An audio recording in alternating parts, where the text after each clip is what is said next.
ይህን እውነት ስለሚሰብኩ አገልጋዮች በሙሉ እግዚአብሔርን በጣም እናመሰግናለን። አንድ አምላክን ስለሚያገለግሉ አገልጋዮች እግዚአብሔርን ማመስገን አለብን፣ መጸለይም አለብን ማለት ነው። እግዚአብሔር የተመሰገነ ይሁን።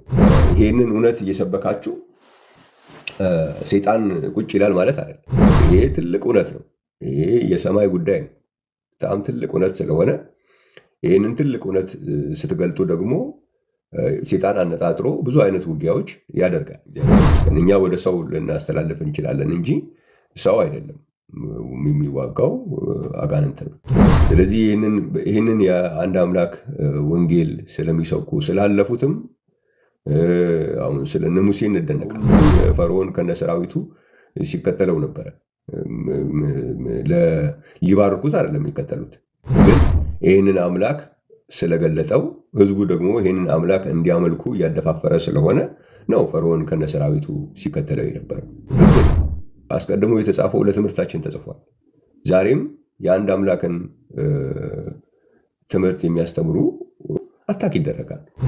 ኤልያስ 450 የባል ነቢያት 400 የአጸድ ነቢያት ባሉበት ነው አንተ ብቻ አምላክ መሆንህ ይገለጥ ብሎ ሲናገር የነበረው እና እግዚአብሔርን ስለ አገልጋዮች አንድ አምላክን ስለሚያገለግሉ አገልጋዮች እግዚአብሔርን ማመስገን አለብን፣ መጸለይም አለብን ማለት ነው። እና አሁን እግዚአብሔር እየረዳ እያደገ እየሰፋ እያሸነፈ የሚሄድን ነገር አውዲዮ በመቆራረጥ እና ቪዲዮ በመቆራረጥ የሚመጣ ነገር የለም። አቅም ካለ እዚች መምጣት ብቻ። ሰኞ የተነገረውን ሐሙስ ከተነገረው ጋር ሐሙስ የተነገረውን በ2000 ዓመተ ምህረት የተነገረውን ከ2018 ጋር እንዴት እየተቀጣጠለ እንደሚመጣ ህዝብ ሁሉ ባወቀበት ዘመን፣ በኤአይ ዘመን አውዲዮ እየቆራረጠን ይህንን ወንጌል እንቋቋማለን ማለት እሱ ብዙ የሚጠቅም አይደለም። ስለዚህ የምትቆራረጡት ሰዎች እየደከማችሁ ነው፣ ድካም ነው። እዚህ መምጣት ብቻ ነው። አቅም አለን፣ መተንተን እንችላለን፣ ማስረዳት እንችላለን ካላችሁ እንደዚህ አይነት ቦታ ላይ መታችሁ መሞከር ነው።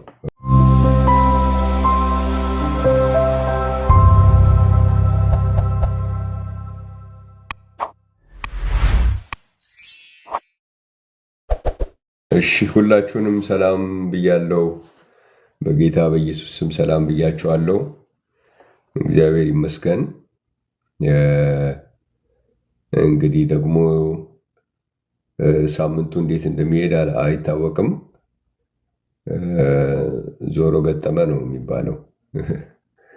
እግዚአብሔር ይመስገን እና እግዚአብሔር ስለሰጠን ሙሉ ስለሆነ ነገር እግዚአብሔርን በጣም እንድናመሰግነው ነው የሚያደርገን። ያው በተለያዩ አውድ የተነገሩ ነገሮችን በየአካባቢው እየተቆራረጡ ከሌ እንደዚህ አለ ከሌ እንደዚህ አለ ከማለት በስተቀር እዚህ መጥቶ የሚሞግት የለም። ያለ ነገር ካለ ምንም ያስፈራ ነገር የለም። እኛ ገና ተነግሮ ያላለቀ ኢየሱስ አለን። ስለዚህ ስለሱ ነው የምናወራው። እንደገናም በኋላም እንደገናም እንግዲህ እስከ መጨረሻው የምናወራለት እሱን ነው። እግዚአብሔር የተመሰገነ ይሁን። ይህንን ግን ያው በሌሎች ቦታዎች ላይ ያው ከሀሳብ እጥረት ምክንያት ሊሆን ይችላል የተቆራረጡ ነገሮችን አውዲዮ አንዴ ቪዲዮ እየተቆራረጠ ያልተባለ ነገር ለማለት ያልተጋጨ ነገር ለማጋጨት በተለያየ አውድ 2 3 4 ሰዎች የተናገሩትን ንግግሮች የተናገሩበት ኮንቴክስት ይወስናል። ሊሆነች 1 ሰከንድ አውጥቶ እከሌ ያለው ይሄንን ነው ብሎ መደምደም አይቻልም እና በአንደኛው ክፍለ ዘመን እንደዚህ አይነት ማታለል እንችላለን ተብሎም ይሞከራል ማለት ነው። እና ይሄ ዝም ብሎ ከንቱ ልፋት ነው። 1 ሰዓት ምናምን ከተሰበከ ስብከት ላይ 2 ሰከንድ አውጥተው ይሄው እከሌ እንደዚህ ብሏል፣ እከሌ በምን ኮንቴክስት አለው የሚለው በጣም የተለያየ ነገር እና አውድ በጣም ይወስናል፣ ኮንቴክስት በጣም ይወስናል። እግዚአብሔር የተመሰገነ ይሁን። ስለዚህ እግዚአብሔርን እኛ ይህንን እውነት ስለሚሰብኩ አገልጋዮች በሙሉ እግዚአብሔርን በጣም እናመሰግናለን። በሁሉ መንገድ እግዚአብሔር የተመሰገነ ይሁን። ይህንን እውነት ስለሚሰብኩ አገልጋዮች በጣም እግዚአብሔርን ማመስገን አለብን። ቻሌንጅ ፈተና አለ።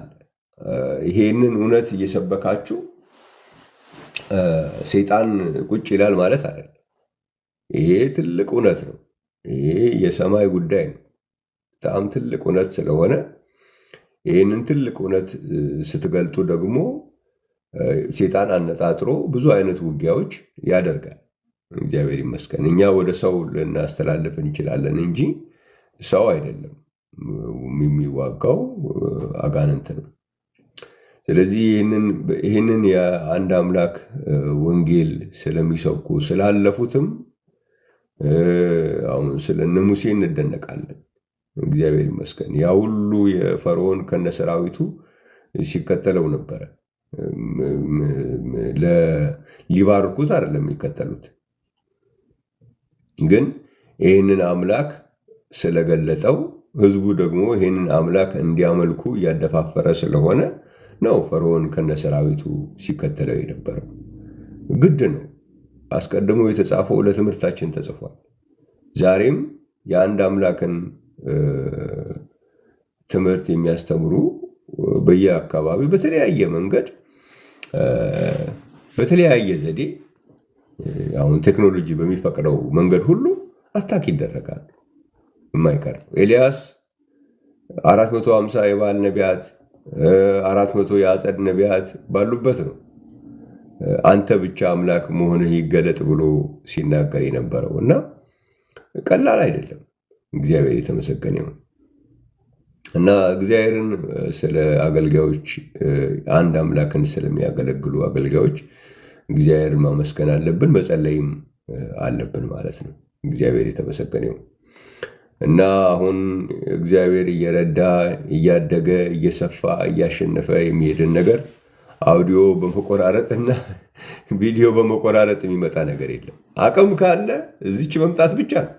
ሌላ አሁን ህዝብ በነቃበት ዘመን ምኑ ጋር እንዴት እንደሚቆረጥ ሰኞ የተነገረውን ሐሙስ ከተነገረው ጋር ሐሙስ የተነገረውን በ2000 ዓመተ ምህረት የተነገረውን ከ2018 ጋር እንዴት እየተቀጣጠለ እንደሚመጣ ህዝብ ሁሉ ባወቀበት ዘመን፣ በኤአይ ዘመን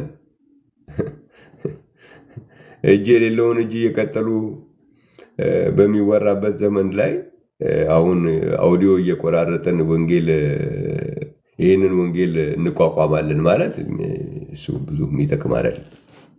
እግዚአብሔር ይመስገን። ስለዚህ የምትቆራረጡት ሰዎች እየደከማችሁ ነው፣ ድካም ነው።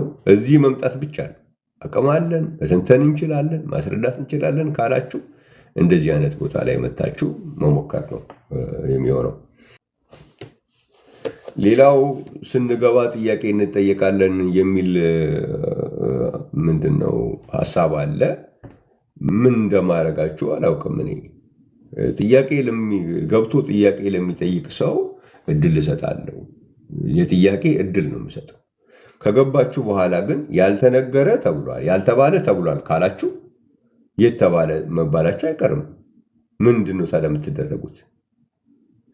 ያልተጻፈ ተጽፏል ስትሉ ምን እንድንላችሁ ነው የምትጠብቁት? እንዴ ከዛ በኋላ የት ቦታ ላይ ነው ይሄ የተጻፈው ብዬ ካላልኩኝ እንዴት ብዬ ነው የምመልሰው? ላልተጻፈ ነገርም እኔው ነኝ ማስረጃ ለዛ የምሰጠው? እንዴት ይሆናል?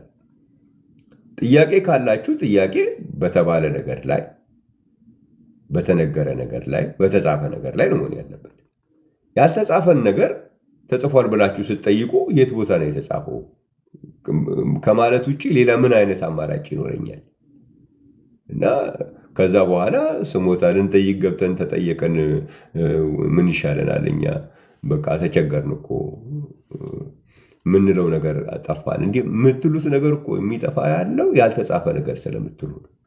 አሁን ባለፈው ሳምንት የነበረ አንድ ወዳጃችን ወልደ እግዚአብሔር በስጋ መጥቷል አለ። እሺ የት ቦታ ላይ ብለን ጠየቅነው። ምን እናድርግ? የለማ እንደዛ የሚባል ወልደ እግዚአብሔር በስጋ መጣ ሚልም የለም፣ ወልደ እግዚአብሔር በስጋ ተገለጠ ሚልም የለም። አልተጻፈም። እግዚአብሔር ይመስገን።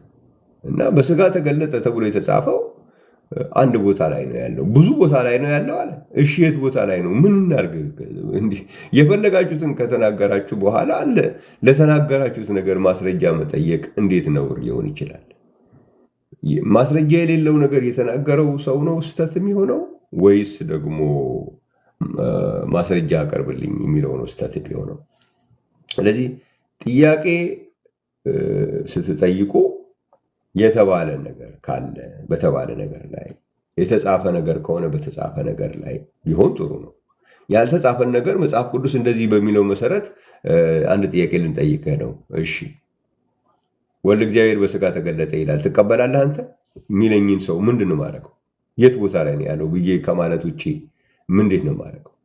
እና ይሄ ያልተባለ ተብሏል እያላችሁ፣ ያልተነገረ ተነግሯል እያላችሁ፣ ያልተጻፈ ተጽፏል እያላችሁ ከዛ ለሱ ማረጋገጫ ለምን ተጠየቀን የምትሉ ሰዎች ምንም ልንረዳችሁ አንችልም። ምንም። መፍትሄው ያልተባለ አትበሉ፣ ያልተነገረ አትስሙ፣ ያልተጻፈ አታንብቡ። እንደዛ ብታደርጉ ጥሩ ነው፣ ለጥያቄ ያመቻል ብዬ እላለሁ። እኔ በሆን ኖሮ እግዚአብሔር የተመሰገነ ይሁን። ከዛ ውጭ እንግዲህ በጣም እድለኞች ሆነን እግዚአብሔር ረድቶን ማለት እችላለሁ፣ በእግዚአብሔር እርዳታ በየቦታው ይሄ ወንጌል ነው በየቦታው እንዲነገር የሚሆነው። ስለዚህ እኛ እንደ ፕሪቪሌጅ እንቆጥረዋለን። ያንን በውሸትም ያውሩት በእውነትም ያውሩት በየክፍሉ ተከፍቶ ሐዋርያው ጳውሎስ እንዳለው በአንድም በሌላም መንገድ ክርስቶስ እየተሰበከ ስለሆነ ደስ ብሎኛል ብሏል። እና በጥላቻም ለማድረግም ይሁን በማንቋሸሽም ይሁን በምንም በየክፍሉ አንድ 10-15 ክፍል በቃ ይኸው ነው፣ ሌላ ነገር የለውም። ግን እነዛ ሁሉ በየክፍሉ ጀግናነን የሚሉ ብዙ ነገር እናጋለን የሚሉ እዚህ ጋር ሲመጣ የሉም። እንግዲህ ምንም ማድረግ አይቻልም። እና ይሄ ደግሞ የወንጌሉ ጉልበት ነው። እግዚአብሔር የተመሰገነው የወንጌሉ ጉልበት ነው ብዬ ነው እኔ የማምነው። እግዚአብሔር የተመሰገነው። ስለዚህ በተቻለ መጠን እንደዚህ አይነት ሰዓት ላይ ቀርቦ ጥያቄዎች ቢጠየቁ በጣም ጥሩ ይሆናል። ደግሞም በመማማር መልኩ ሆኖ ማለት ነው። እግዚአብሔር ይመስገን። ይህንን ካልኩኝ በቂ ነው። ህዝብ የሚሰማው ስለሆነ የሁሉ ሰው ባለበት ቦታ ላይ ጊዜ ተሰጥቷችሁ ጥያቄ መጠየቅ ችላችሁ ለምን ጥያቄ ትጠይቃላችሁ ብሎ ያንን የሚገፋባችሁ ሊኖር አይችልም።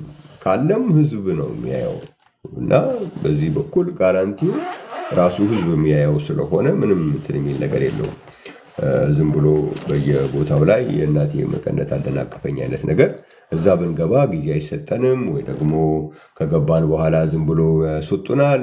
እንዲህ ህዝብ እያየ እኮ ብቻችሁን የምትገቡበት ክፍል እኮ የለም። እንዴት በዚህ ሁሉ ህዝብ ፊት እንዴት ይዋሻል?